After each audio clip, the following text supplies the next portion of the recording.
This might be the first new moon after eclipse season, but it comes with a bit of spice to it as well. So we're going to dive into this Scorpio new moon happening as the first lunation of November and the first lunation after the eclipse season that we just finished.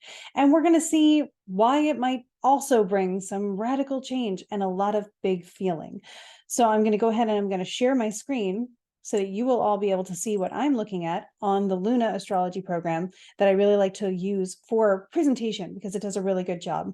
So what we're looking at here is a new moon. A new moon is when the sun and the moon are conjunct. So we're going to find the sun and the moon conjunct in the sign of Scorpio, since it's a new moon in Scorpio.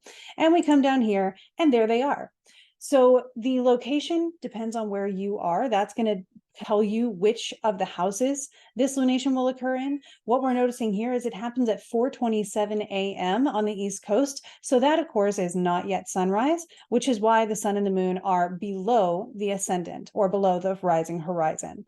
So if this is the sunrise point, they are creeping up to it slowly, and maybe in about 2 hours or a little bit more, 3 hours perhaps, we will see that they rise, because it takes about 3 hours for them to rise about 30 degrees. So pretty cool fun fact to know there.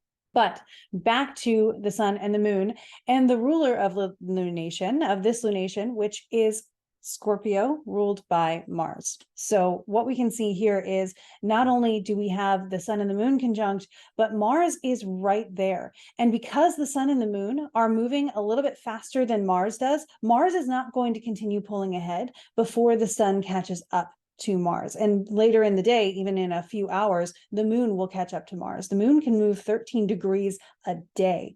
The sun will move about 1 degree a day, one rotation or one revolution of the Earth. So Mars is slower than that. And so we'll notice that the moon later in the morning will catch up to Mars.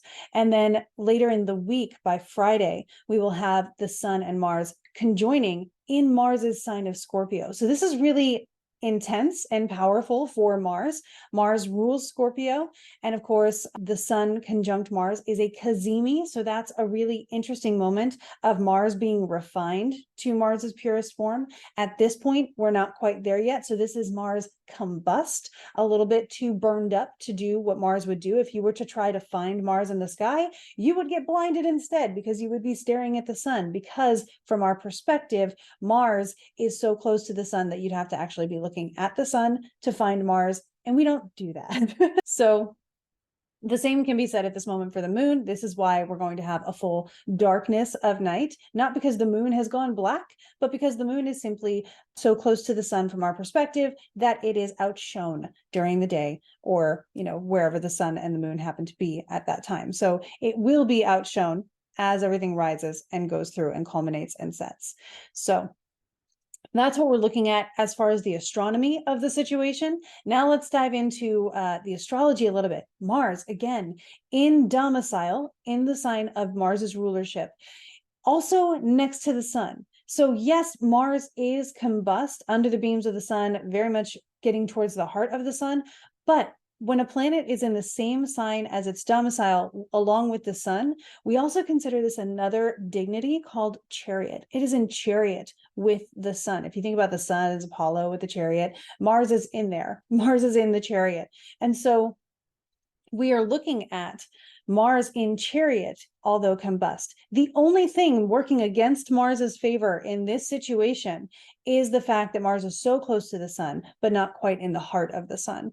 So we have a direct Mars, we have a domicile Mars, we have a Mars in chariot, and the Mars ruling this lunation. And lunations are important because they become very personal for us here. They're the most personal things that we feel, because the moon, of course, is the most personal planet, or the closest planet to us. So we feel a lot of things when it happens along with the moon. And the moon can sometimes, when interacting with another planet, really bring that planet down to earth for us to be able to witness and experience.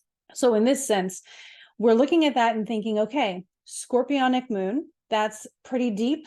That's Scorpio being a fixed water sign. So as a fixed water sign, we think about water being intuitive, emotional, all of those things, but also it's fixed. So it's the brooding emotion. It's the still water or the stagnant water or the emotions that have not really bubbled up to the surface. They're really still waiting to be acknowledged. With Mars being right there, that impulse to bring them up may actually arise.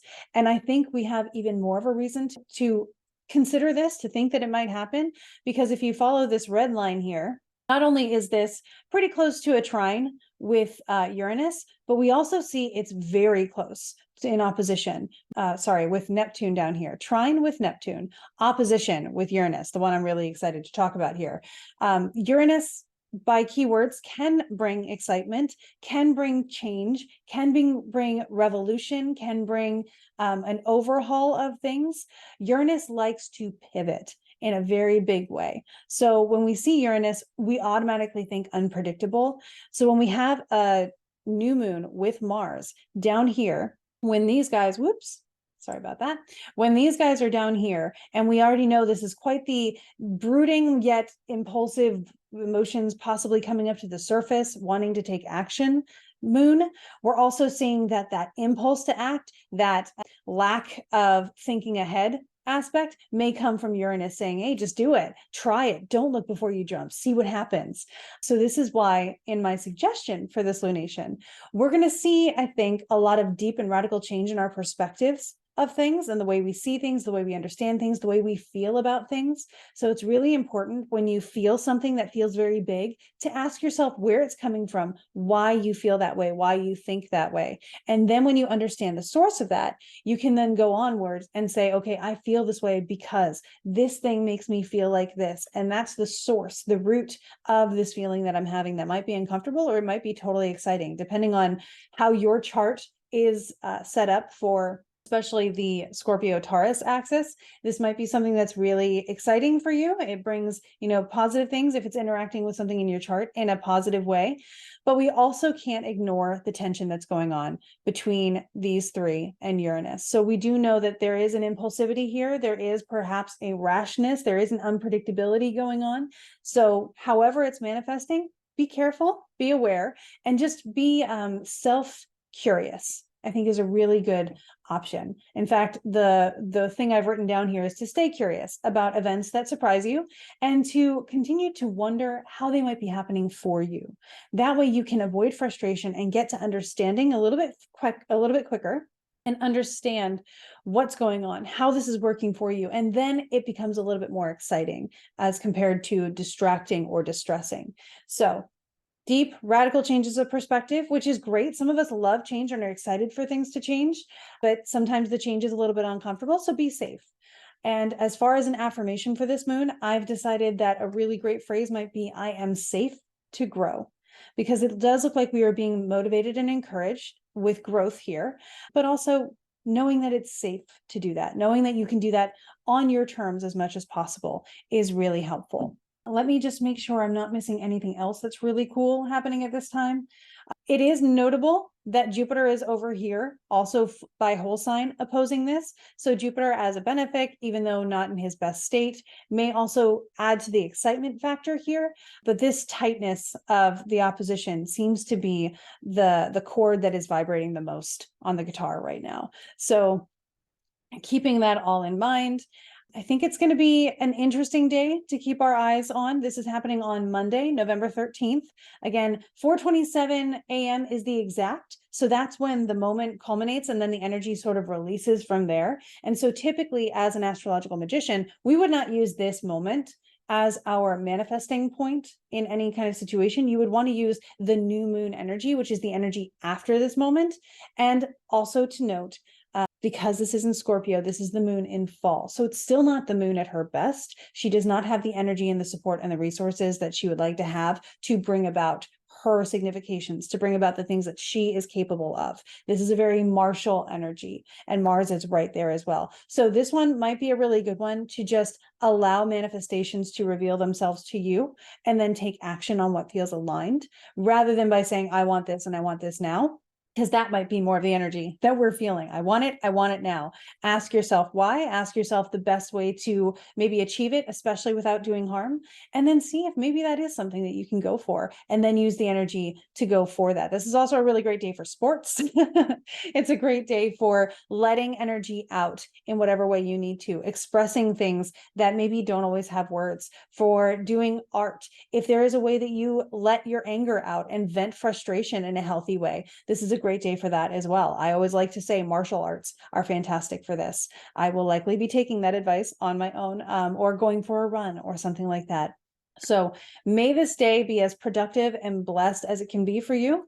And may you know that you are safe to grow. May you stay curious about the events that surprise you. And may you continue to wonder how things are happening for you instead of happening to you. And I hope that whatever happens, you are well, and that you have a wonderful day. If you want to learn more about astrology, about how astrology relates to our current events, or if you want to dive into studying astrology, I do have a Patreon where we have astrological and folk magic book club, and we do current events and magical elections every month, all kinds of fun stuff that is available to you.